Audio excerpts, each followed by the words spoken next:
comenzar. ¿Estamos todos ya entonces, Yael? ¿Yael? Bien. Bueno. El tema que tenemos que abordar hoy es derecho del trabajo.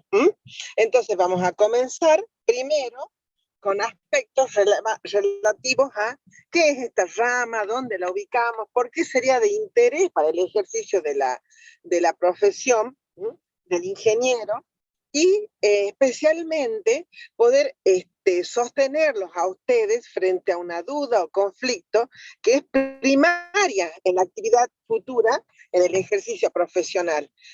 Y es la respuesta a la hipótesis de ¿soy empleado en relación de dependencia o soy autónomo? ¿Estoy en el marco de un contrato de trabajo o estoy en el marco de un contrato de locación de servicio? Hasta ahí vamos claro entonces cuáles serían las dudas o las hipótesis a resolver. Bien.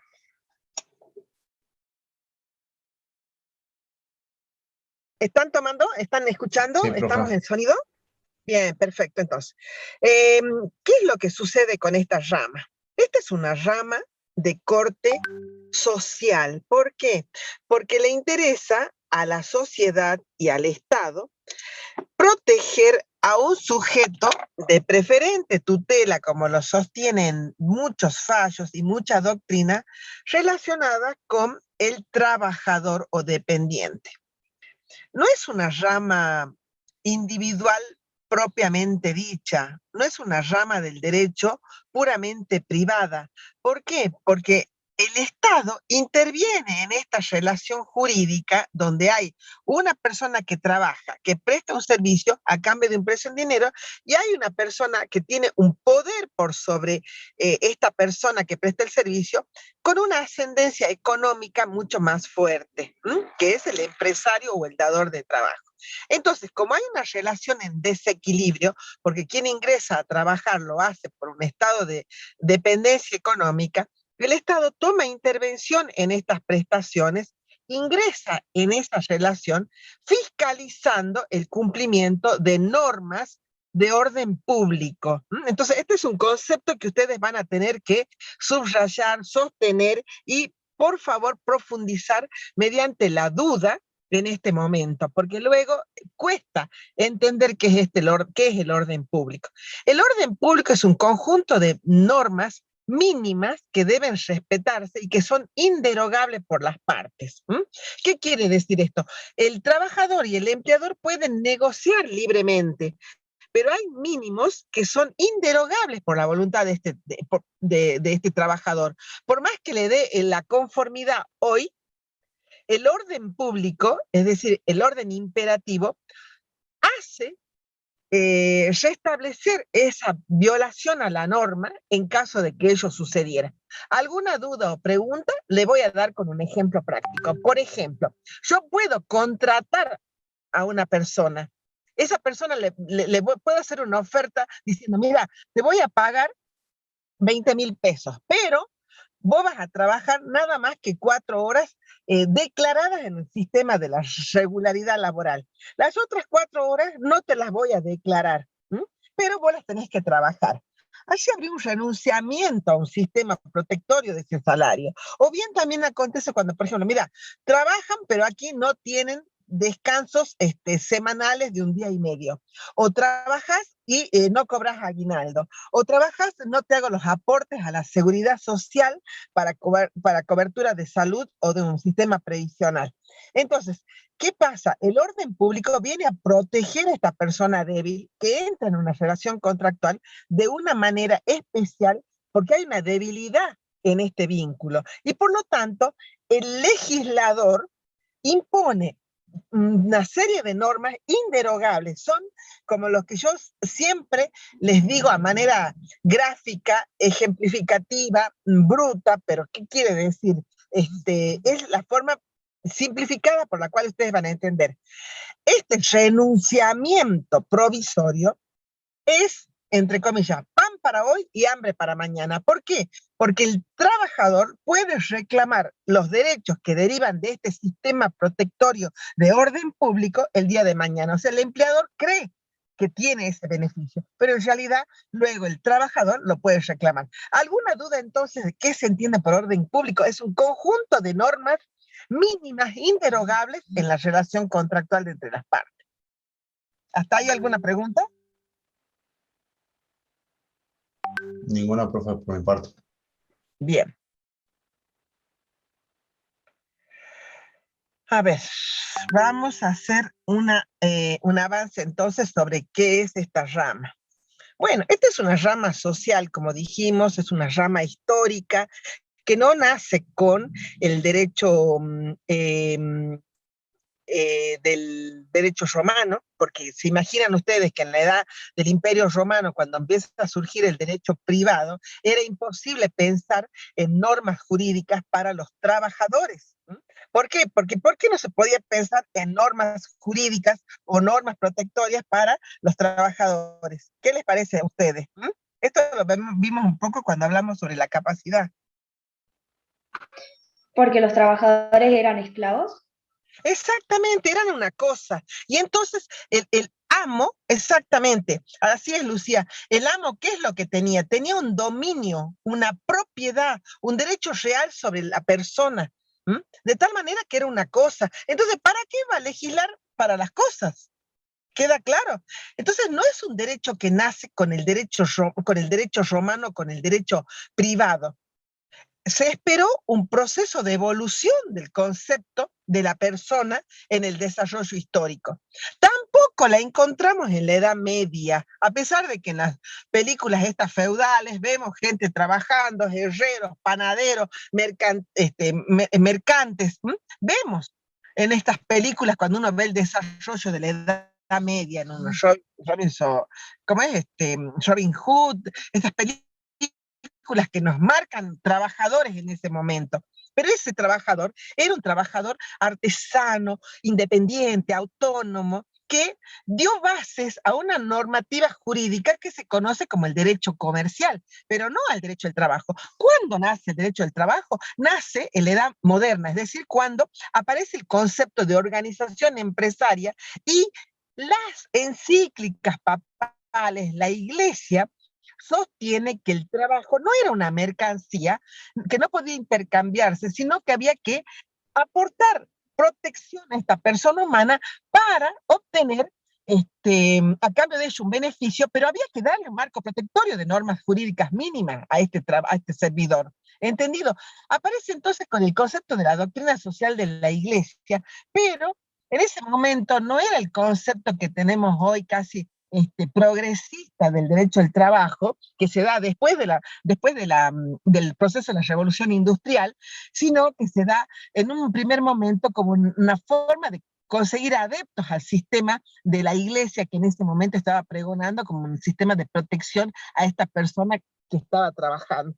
Entonces, cuando acontecen los constitucionalismos, cuando acontece la revolución industrial, cuando acontece el fin de la guerra mundial, entonces organizan los estados entidades protectorias observadoras de las normas jurídicas a través de la regulación en cada estado y se generan organismos internacionales conocidos como la OIT, la Organización Internacional del Turismo, que comienza a exigir a los estados procesos de constitucionalismo de orden social en cada norma jurídica estructural de cada estado. Entonces nosotros encontramos que se incorporan los derechos sociales o los derechos del trabajador en una segunda generación constitucional. ¿Eso no es así? A ver, ¿quién se acuerda de cuál es la norma constitucional de segunda generación que el Estado argentino toma para sí y lo incorpora entonces como principio de declaración y derecho de orden constitucional que tienen que ver con el trabajo? ¿Cuál era esa disposición?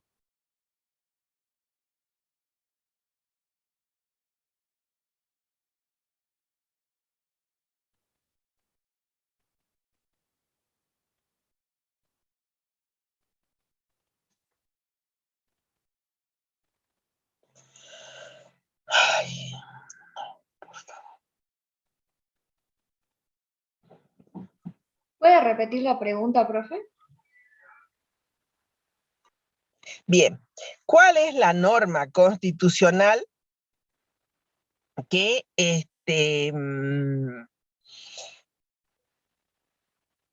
¿El artículo 14 bis? exactamente, exactamente. ¿Se acuerdan cuando nosotros vimos en las primeras unidades, dijimos que habían derechos de primera generación, de segunda generación y de tercera generación?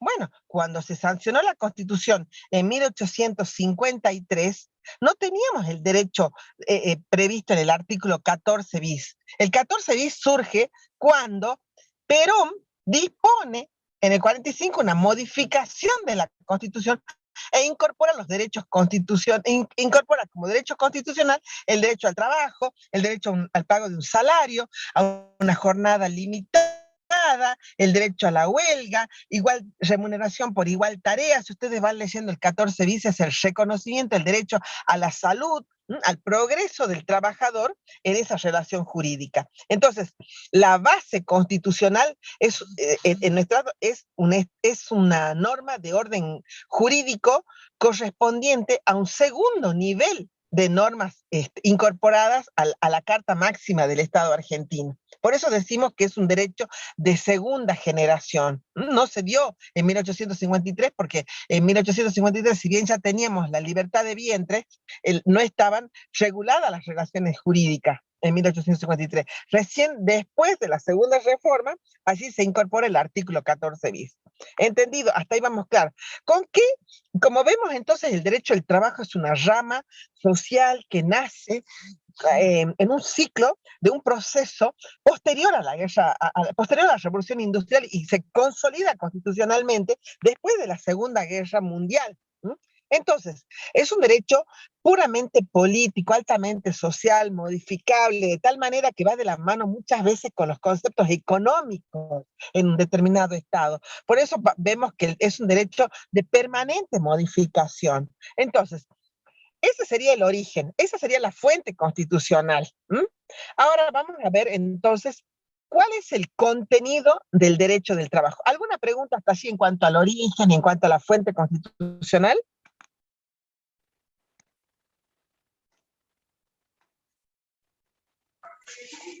No, profe.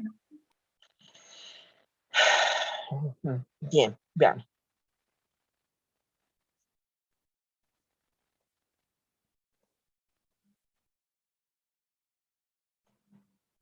Bien.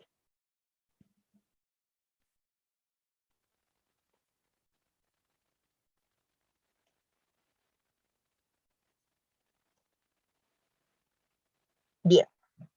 Entonces, vamos a ver ahora qué es el derecho del trabajo. Entonces, el derecho del trabajo, como vemos, es una rama que regula las normas jurídicas del trabajador con el empleador en un contrato en donde uno presta el servicio y a cambio de ello recibe un precio en dinero. Muy similar a la locación de servicio, donde un profesional, por ejemplo, cualquier persona presta un servicio y a cambio de ello recibe un honorario o retribución. Pero en un momento dado de este curso vamos a tener que diferenciar el contrato de locación de servicio con el contrato de trabajo.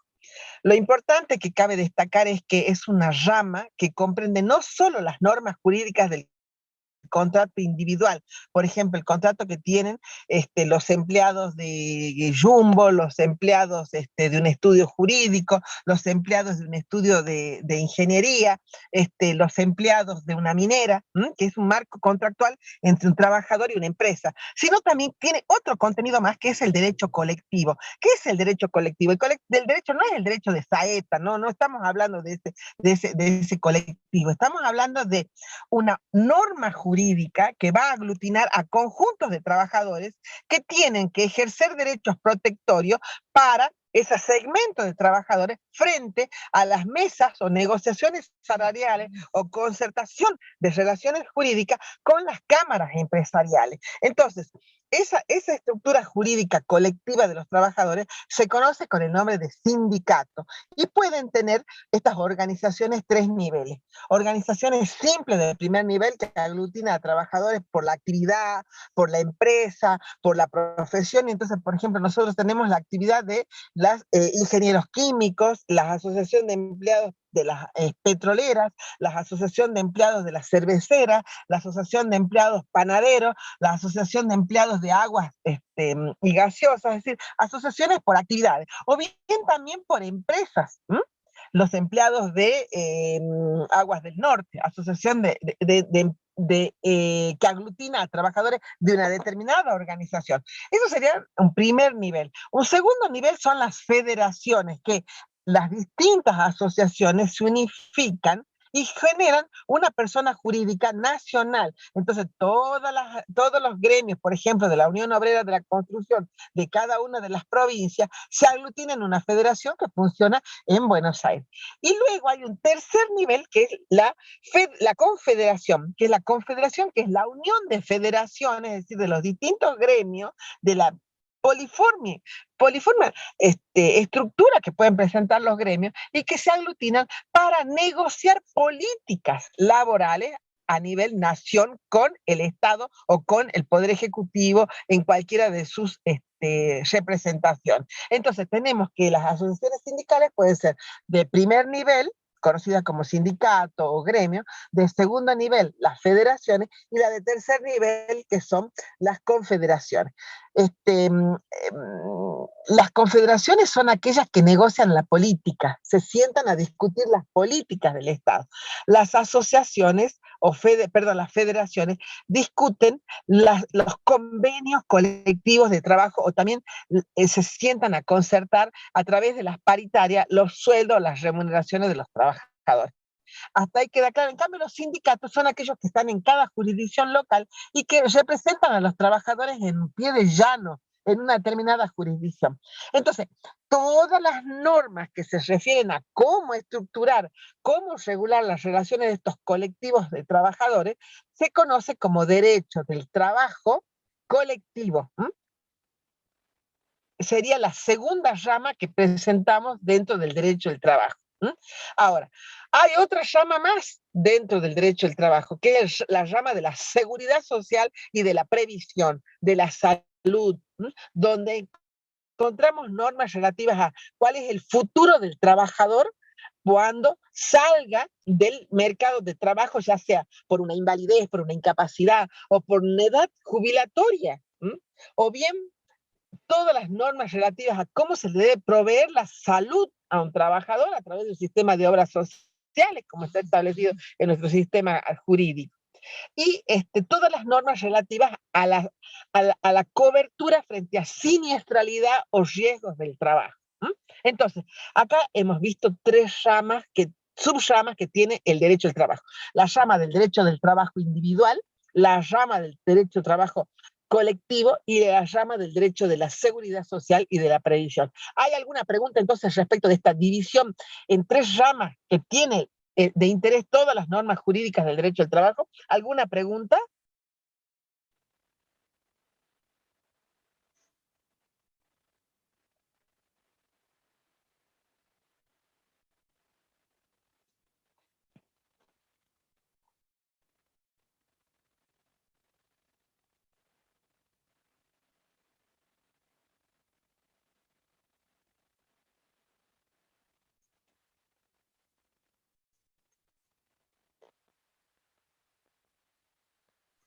No, profe, por mi parte todo bien. Bueno, entonces vamos ahora a ver qué diferencia hay entre... Tomemos el derecho del trabajo individual. Es aquel donde hay una persona que presta un servicio llamada empleado, subordinado, obrero, trabajador, dependiente, y la otra parte se llama empleador principal o patrón. En el viejo sistema se lo llamaba como patrón, o empleador, o empresa. Ahora, la contraprestación es entre ambos, ¿no es cierto? Es un contrato bilateral, ¿no es cierto? Donde hay un consentimiento, pero uno presta un servicio y a cambio de eso recibe un precio en dinero. Ese precio no se llama honorario, se llama salario o retribución. Entonces, está sujeto por este sistema del orden público a un sistema protectorio. Ahora, ¿cuándo podemos hablar de contrato del trabajo y diferenciarlo de la locación de servicio? Para que haya contrato de trabajo debe haber una subordinación jurídica Es decir, alguien debe decirle cómo, cuándo y dónde, y disciplinar, tiene una potestad de disciplinar. Y por otro lado está la dependencia económica, es decir, hay un plano de desigualdad respecto del trabajador. Entonces, cuando depende en esa estructura de un dador del trabajo, estamos hablando de una subordinación. Cosa totalmente diferente cuando acontece una relación de trabajo en donde, perdón, una relación de servicio en donde hay un prestador que recibe a cambio un precio en dinero, pero ¿qué es lo que acontece? Acontece que hay una, no hay una subordinación, hay una autonomía respecto del que presta el servicio. Entonces, ¿qué diferencia habría entre la locación de servicio y el contrato de trabajo? Es que en el contrato de trabajo hay subordinación a normas jurídicas. ¿Cuál es el ejemplo? La disciplina.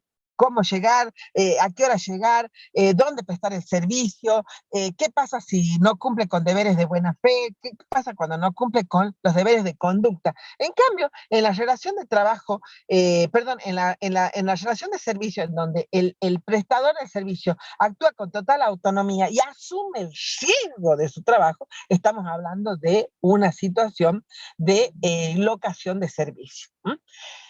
Y ahora viene el tema que lo vamos a abordar en la clase que viene, el lunes que viene.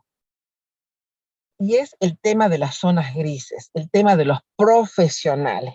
¿Qué pasa con los profesionales? Y esto quiero que quede como un concepto que vamos a comenzar a debatirlo y analizarlo, porque ¿qué pasa? Lo primero que nos acontece en el ejercicio profesional es que nos encontramos con ofertas, ofertas de servicios, pero a cambio de una contraprestación, y nos dicen, bueno, usted, ingeniero, va a cumplir un horario, se va a someter a las directivas que impone el director técnico, pero me va a monotributar. ¿Qué quiere decir? Usted tiene que pagar su matrícula, usted tiene que pagar su seguro, y asume el riesgo autónomo. Pero resulta de que no hay tal autonomía, sino que se ingresa en lo que se conoce como un fraude a los derechos del trabajador, que en este caso, que es aquel profesional que va a entrar en una relación de subordinación, pero sin embargo se le coloca un contrato redactado con una cláusula muy grande, o con un título, perdón, muy grande, donde habla locación de servicio, pero sacudiendo ese contrato, yendo a la verdad real, nos encontramos con que hay subordinación, dependencia económica, y hay un fraude porque no se le aporta al sistema de la seguridad social, y esa prestación no la está brindando el profesional dentro de un marco de autonomía. ¿Hasta ahí queda alguna duda respecto entonces de los casos de fraude o simulación de las prestaciones del trabajo? Son casos críticos que nos pueden suceder en el ejercicio profesional. Yo, profe, tengo una pregunta. A ver, ¿qué pregunta? Yo escuché muchas veces bueno, del fraude, de la precarización laboral, y tenía entendido como que el tiempo del trabajo puede que tenga como alguna relación. eh, cuando te contratan por mucho tiempo y te renuevan el contrato, eso no debería ser considerado como que vos sos un empleado. No, no, no, no, no, no. Acá me interesa, Lucía, esta pregunta es muy importante para mí porque es un disparador de que ustedes ya han entrado en la duda, en la situación que los tiene que fortalecer para la salida primaria a la calle. Está perfecta la duda que tiene Lucía, y sobre eso lo vamos a dejar, vamos a transformarla en una pregunta, la van a debatir, vamos a profundizar en la clase que viene, porque yo voy a avanzar sobre el contrato de trabajo. Es interesantísima la duda que trae Lucía, y no sería esa una de las respuestas. Hay una luz que se llama haces de indicios, anoten bien esto, haces de indicios para poder determinar si hay un contrato de trabajo o una relación de locación de servicio autónoma. Un contrato de trabajo dependiente, una relación de servicio autónoma o locación de servicio.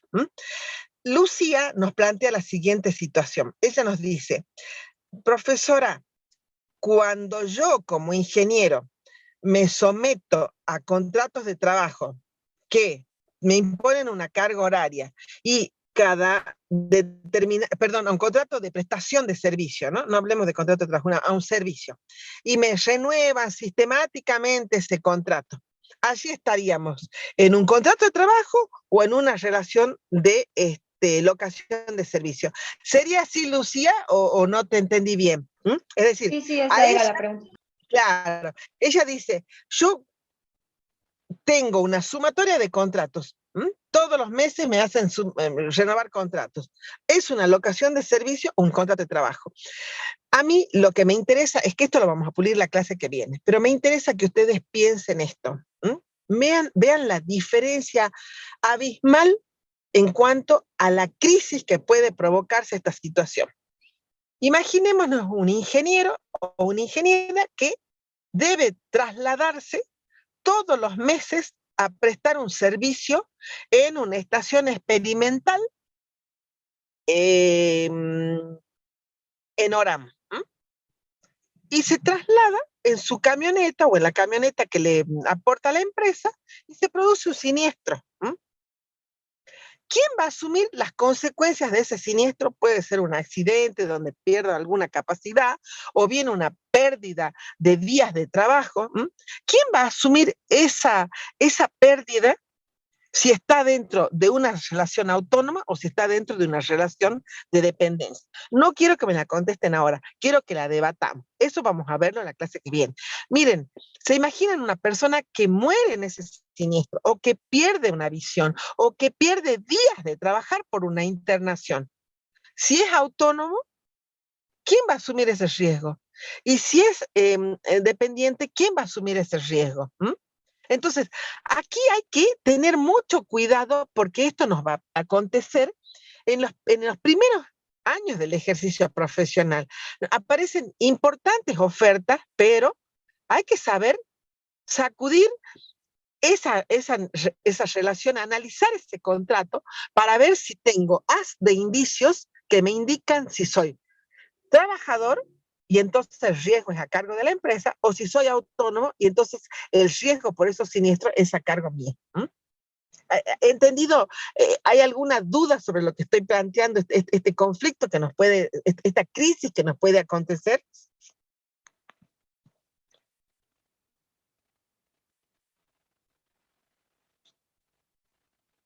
¿Alguna duda? Dejo los disparadores, son haz de indicios para poder identificar quién va a proteger la crisis de esa relación, en esa relación. Bien, vamos a avanzar un poquito para ver este contrato de trabajo subordinado. Entonces, el contrato subordinado es un contrato, en principio, que se rige por una norma, que es la ley de contrato de trabajo. Esta ley de contrato de trabajo es un reglamento que tiene qué es el contrato, qué se entiende por antigüedad, cuáles son las modalidades del contrato de trabajo, cuáles son los derechos que tiene el trabajador, cuáles son las obligaciones que tiene el empleador, cómo se protege ese salario, cuáles son los mínimos inderogables que tiene que tener esa prestación, y por sobre todo establece también el régimen de protección en la salud del trabajador mediante un instituto que se llama las vacaciones, porque las vacaciones no está pensado como un sistema solamente de recreación, sino que está pensado como un sistema para que el trabajador tenga un tiempo de descanso compensado o pagado a los efectos de poder tener una higiene mental, una higiene física respecto de ciclos de trabajo. También en ese reglamento, en esa ley, están las normas relacionadas con las jornadas de trabajo. Todo trabajador tiene una capacidad para responder a una relación de subordinación, 8 horas, está estudiado esto desde el punto de vista de la salud. ¿Mm? En breve se corta y dice volveremos a ingresar con el mismo link. Perfecto. Es decir, que hay un sistema regulado respecto de la cantidad de horas. Y también si hay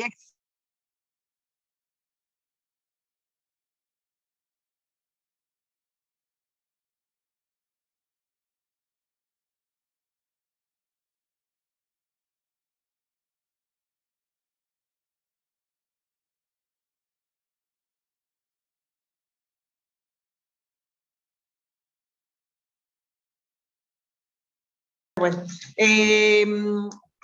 ¿Alguna duda o pregunta hasta aquí?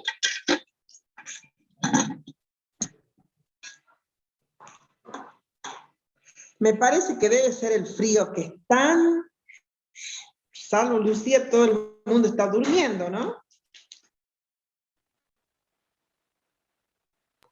Por el momento ninguna pregunta, profe, si se va entendiendo todo. Bueno. Miren, de estos temas, creo que lo que más nos interesa es que ustedes aborden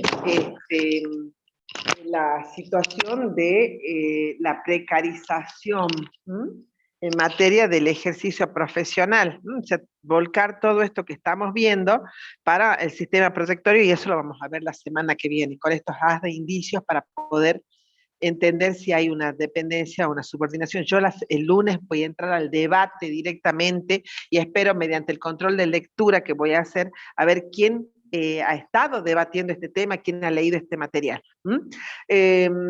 Bueno, estábamos hablando entonces de que el contrato individual está arreglado en la ley de contratos de trabajo, que tiene normas protectorias, y dentro de esas también encontramos leyes complementarias, como por ejemplo la ley de el aguinaldo. ¿Qué es el aguinaldo? Es un doceava sueldo que se abona en dos partes, uno en julio y el otro en diciembre, y es un complemento que asiste como norma de orden público para que el trabajador cuente con un aporte extra para los sistemas de recreación a mitad de año y a fin de año. Entonces, todo trabajador tiene derecho al pago de su salario, que puede ser a destajo, por mes, por quincena, por día. A destajo es cuando, por ejemplo, se establece por unidades de medida. Ese salario está previsto con un sistema de protección, porque como ha sido negociado ese salario a través de una mesa paritaria a nivel de las organizaciones sindicales y las cámaras de empresarios, es de carácter obligatorio y no se puede pagar por debajo de ese salario mínimo. Se puede pagar por arriba, pero no por debajo. Y tiene un sistema de protección de tal manera que hay que declararlo en un recibo. Ese sueldo recibe una retención para aportes a la seguridad social con un fin previsional, y debe también a su vez cobrar en forma periódica. Hay plazos previstos para el cobro del salario, y lo que sí tiene es que es un derecho irrenunciable. Ahora, con respecto a qué más cobra un trabajador, entonces el trabajador también cobra el aguinaldo, como ya hemos dicho, y cuando se producen ciertas suspensiones por razones de salud justificada, tiene derecho a percibir ese salario de acuerdo al periodo rentado de licencia por enfermedad que pueda sufrir ese trabajador. Entonces, este sistema de este contrato de trabajo es un sistema que, como hay normas de orden público que el Estado puede controlar, lo ejerce a través de un poder de policía fiscalizador, que lo tutela el Ministerio de Trabajo o la Secretaría de Trabajo de cada organización. Entonces, ¿con qué nos podemos encontrar nosotros en el ejercicio profesional? Que quizás ustedes sean trabajadores en relación de dependencia, o bien que sean directores técnicos de determinados establecimientos y tengan que atender aquellas inspecciones que van a controlar el cumplimiento o no de las normas laborales y de la seguridad social en los puestos de trabajo. Entonces hay inspecciones que ustedes tienen que responder mediante la aplicación de el principio de acceder al ingreso a la fiscalización para que se detecten o no cumplimientos o incumplimientos a las normas de orden público. Queda claro entonces cuál es el poder fiscalizador que tiene el Estado. Por ejemplo, si yo tengo un contrato de alquiler o una compra-venta, el Estado no ingresa en esos contratos a fiscalizarlo, porque son contratos totalmente autónomos, independientes. Pero en el contrato de trabajo, el Estado puede ingresar a los efectos de ejercer el contralor mediante el ejercicio del poder de policía. Y fiscalizar si se cumplen o no con las normas mínimas de orden público. Entonces hay una carga de parte del Estado de controlar de que no exista irregularidad, precarización o evasión, ¿no? Lo que incorrectamente se lo conoce como trabajo en negro. ¿Por qué? Porque no podemos decir ángel negro, no. Los términos son claros. Trabajo registrado o trabajo no registrado. Trabajo precarizado o trabajo no precarizado. Registrado es cuando se cumple con el circuito, perdón, de declaración de ese contrato de trabajo en todo el sistema de la seguridad social. Llámese aportes previsionales, aportes sindicales, obra social y la asignación de una administradora de riesgo de trabajo. Ahí estamos hablando de un trabajo registrado. Trabajo precarizado es aquel que, en vez de declararlo por la verdad real de la cantidad de horas, por la categoría correspondiente con el salario, se lo declara, pero se lo declara a la baja. Y el trabajo no registrado es aquel irregular, el que no se lo declara ante la seguridad social. Entonces, no usemos expresiones que son expresiones discriminatorias. Esto de decir trabajo negro es lo mismo que decir trabajo verde, trabajo... No. El trabajo es registrado o no registrado, precarizado o no precarizado. Queda claro entonces para que no entremos en una terminología discriminatoria. ¿Alguna duda o pregunta hasta ahí? Profe, una consulta, ¿no podría explicar cómo es ese que se lo declara en baja? Se lo declara a la baja. Por ejemplo, yo le digo, Leonel, yo te contrato a vos y te voy a declarar en el sistema de la seguridad social, te voy a registrar, ¿no? Te voy a dar un alta por 4 horas, pero en realidad vos vas a trabajar 8 horas. Las otras 4 horas que vos estás trabajando, ¿qué es lo que voy a hacer? Te voy a pagar por fuera del sistema, en forma directa. ¿Hasta ahí te das cuenta, Leonel? Entonces está precarizando, está pagando a la baja. Ah, sí, ahora sí, profe. Sí, lo entiendo. Bueno, Gracias. bueno, perfecto. O bien te digo, mira, Leonel, vos sos, por la categoría, sos administrativo A, o supervisor A, pero te voy a liquidar como vendedor, una categoría inferior. Eso sería también una precarización o a la baja. ¿Alguna otra pregunta? Para que vamos al tema final del contrato individual, que es la extinción.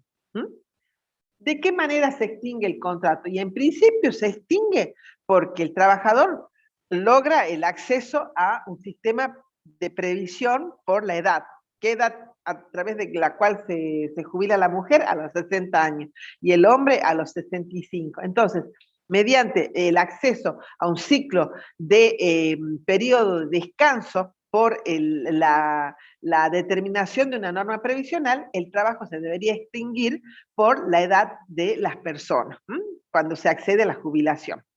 Ahora, otras formas existen, por ejemplo, se puede extinguir porque ambas partes deciden extinguirlo, mediante un mutuo acuerdo. Bueno, está ahí listo, se paga el sueldo, se paga el aguinaldo, las vacaciones proporcionales y listo. Pero a veces hay situaciones de ruptura de los vínculos por situaciones injuriantes.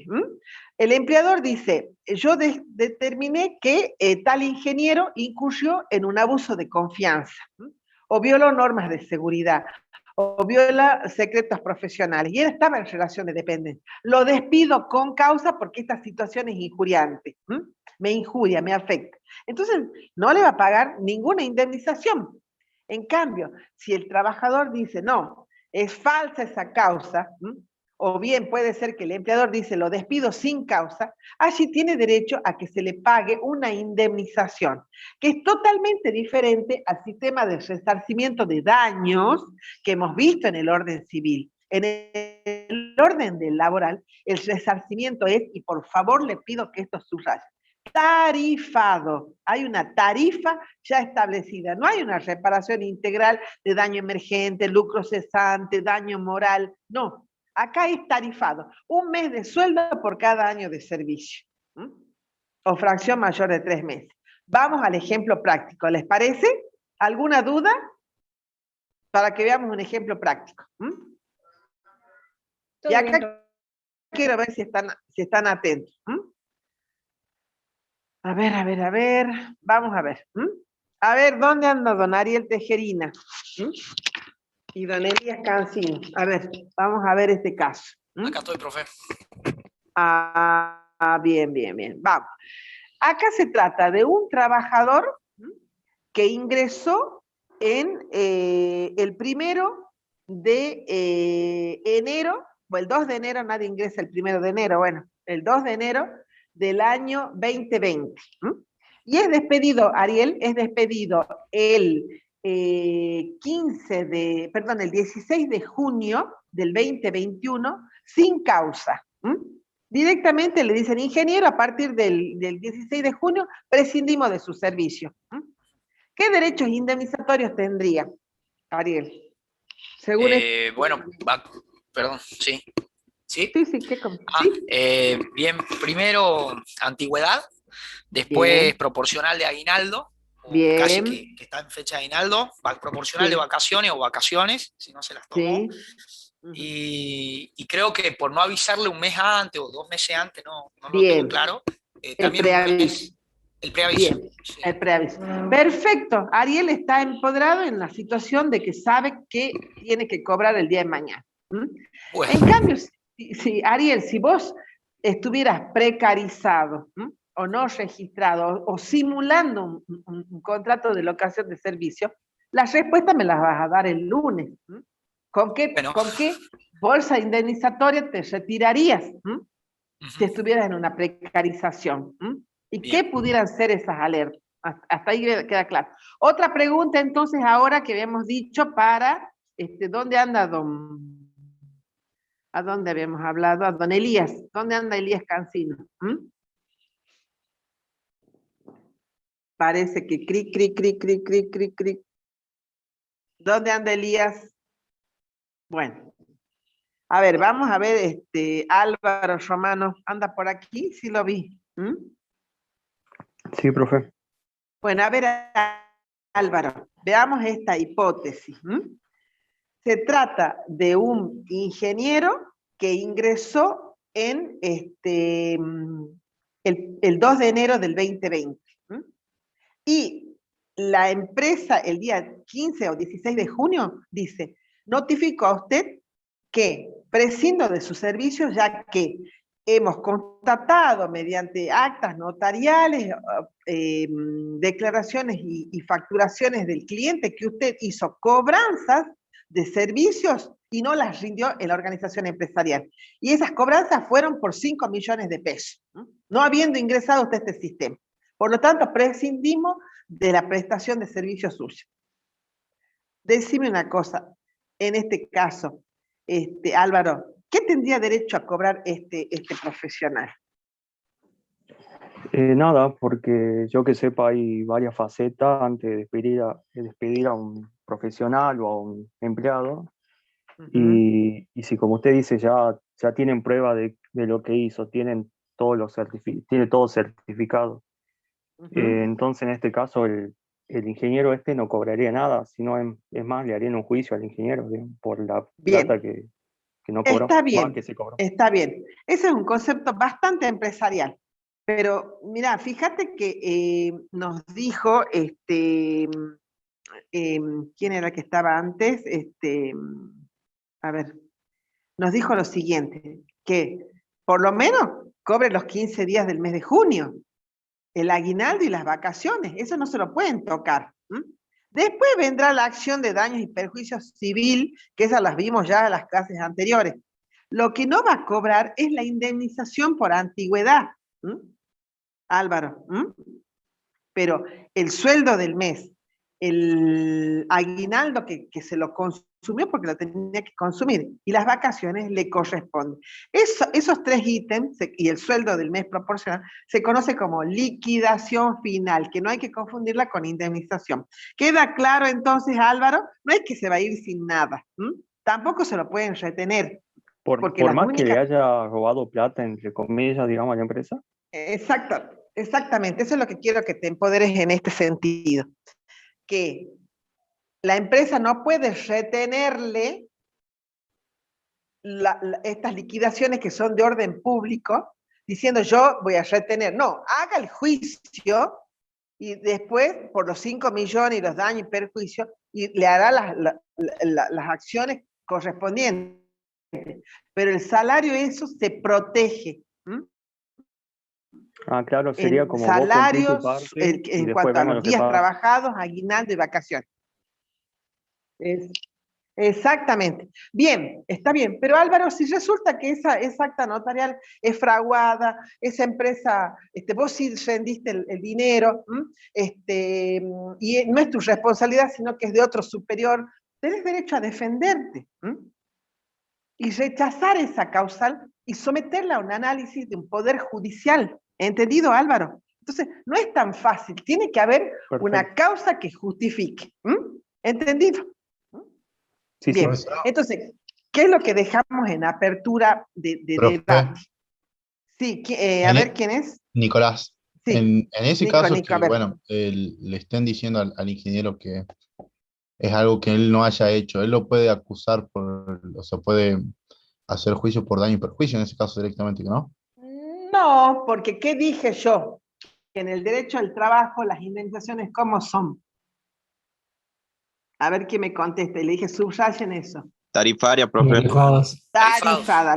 Lo único que puedes reclamar es la indemnización por años de antigüedad. Como no le van a pagar la indemnización por antigüedad, hará un juicio para replicar el despido. Ahora, pero ¿qué pasa? Atención, entre paréntesis, casos de hipótesis. Pero si el día que lo despiden, lo injurian, lo descalifican, lo escrachan en las redes, hasta lo golpean muchas veces, entonces ahí estamos superando la indemnización tarifada, estamos entrando ya en un hecho delictivo mucho mayor. Entonces, en algunos casos, extraordinariamente, se le otorga derecho a ser indemnizado por fuera del derecho al trabajo, pero excepcionalmente, porque el derecho al trabajo ya tiene su sistema tarifado. ¿Entendido? A ver, ¿quién quiere preguntarme? Sí. Avi, una consulta. Y en el caso que usted recién dijo, cuando el empleado nos roba, Sí. ¿cómo tenemos que despedirlo para que no? Porque tengo una conocida que ella despidió a un empleado porque el empleado lo robaban con, digamos, documentación fehaciente de todo lo que el Sí, empleado sí. hacía, y el empleado le terminó haciendo la denuncia a ella y le sacó muchísima plata. ¿Cómo uno se protege de Ahí eso? está, ahí está. Estamos entrando a un principio de derecho procesal laboral. ¿Qué pasa? Es tan protectorio el derecho al trabajo que incluso lo protege al trabajador en el juicio. Entonces tiene que ser un juicio muy solvente y muy bien fundado para justificar un despido con causa. El que tiene que probar es la empresa. Entonces, muchas veces las empresas despiden y no tienen los elementos en el momento, o no va el testigo, o no se prueba, o bien el trabajador demuestra que no correspondía a su área esta liquidación o esta retención. Entonces, caen las causales de despido y obligan a los jueces a condenar a favor del trabajador, porque el empleador no llevó al proceso judicial una prueba fehaciente de la injuria que le provocó el trabajador. ¿Entendido, Avi? O quizás no me logré explicar. Entonces, para despedir a un trabajador hay que tener elementos formales, fundamentales, justificados. ¿Avi?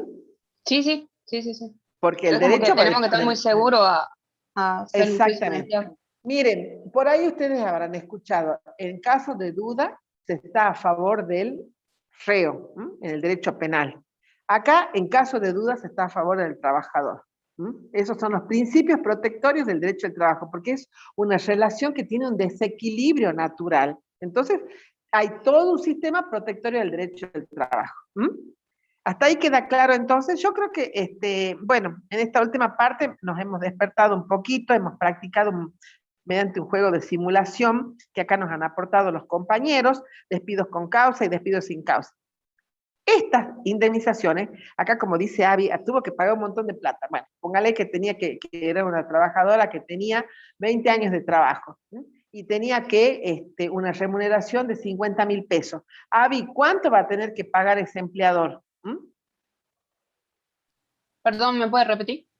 Claro, si vos me dices, mira, doctora, resulta que mi amiga la despidió a la empleada cobraba 50.000 pesos mensuales y le rechazan la causal del despido, o sea, le hacen lugar a la justificación del despido sin causa y entonces la condenan a la empresa a pagar los 20 años de servicio. ¿Cuánto tendría que cobrar entonces esa trabajadora? Si el sueldo era 50.000 pesos mensuales. Lo multiplicamos por 20 años. Son por 20 sueldos. Entonces, ¿cuánto tiene que cobrar de cash? Sería 20 por los 50.000 mensual. Uy, por 2. Claro. ¿Son cuántos? 12 millones de pesos. 12 millones de pesos. 12 millones de pesos. Pero ¿saben qué pasa, Abby? Y los Resulta, aguinaldos. exactamente, no, los aguinaldos siempre se prescriben a los 2 años. Pero ¿sabes qué, Abby? ¿Sabes qué le pasó a tu amiga? La tuvo precarizada o no registrada durante 2 años y la declaró nada más que con 18 años. Por haberla precarizado, tiene una multa y esos 12 millones se duplican, se hacen 24 millones por haberla precarizado. Y hoy, en este momento, despedir a un trabajador. Y aunque el empleado nos haya robado. Atendeme una cosa. Y hoy, en este momento, por la pandemia, ustedes habrán visto en los diarios que dicen, ¿qué es lo que dicen? Prohibido el despido. Entonces, porque si no, el trabajador puede ser reinstalado o si no, puede reclamar la indemnización también al doble. Otra duplicación más. Entonces, ¿se nos va a cuánto? A 36.000 pesos. ¿Por qué? Porque la causal para despedir a un trabajador tiene que ser probada. La injuria tiene que ser probada por el empleador, porque si hay una pequeña debilidad, el sistema protectorio va a proteger al trabajador. ¿Entendido? Sí, profe. Por más que me haya robado, Abby, muchas veces es débil la causal, o no tengo los elementos probatorios. En estos momentos no se está despidiendo a nadie porque todos los empleadores que tienen a las personas registradas van a tener un doble de indemnización por el sistema de decretos que ha dictado el Poder Ejecutivo. Bien, no importa. Esto ha sido un cóctel de ida y vuelta respecto de lo que es el derecho al trabajo, cómo es una rama de origen moderna, casi contemporánea, cuándo se constitucionaliza, qué dice el artículo 14 bis, cuáles son las ramas, qué es el contrato individual, el contrato individual privado, porque también hay un contrato de trabajo público, que es el que se mantiene con el Estado, donde ahí por la Constitución tenemos estabilidad permanente. En cambio, en el trabajo privado tiene una estabilidad relativa, si me despiden tengo derecho a indemnizar.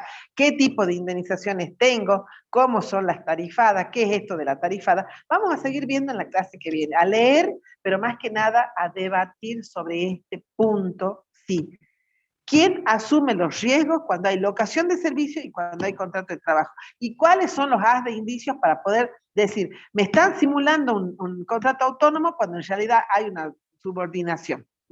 Es un tema que lo eligen mucho para la clase, para el global integrador. Muchos alumnos les gusta este tema porque es una autopercepción a futuro de lo que nos puede pasar, las situaciones de riesgo. Lo dejamos entonces para el debate del lunes, ¿les parece? Sí, profe. Bueno, profe. Perfecto. Bueno, vayan al fogón imaginario. Y que, bueno,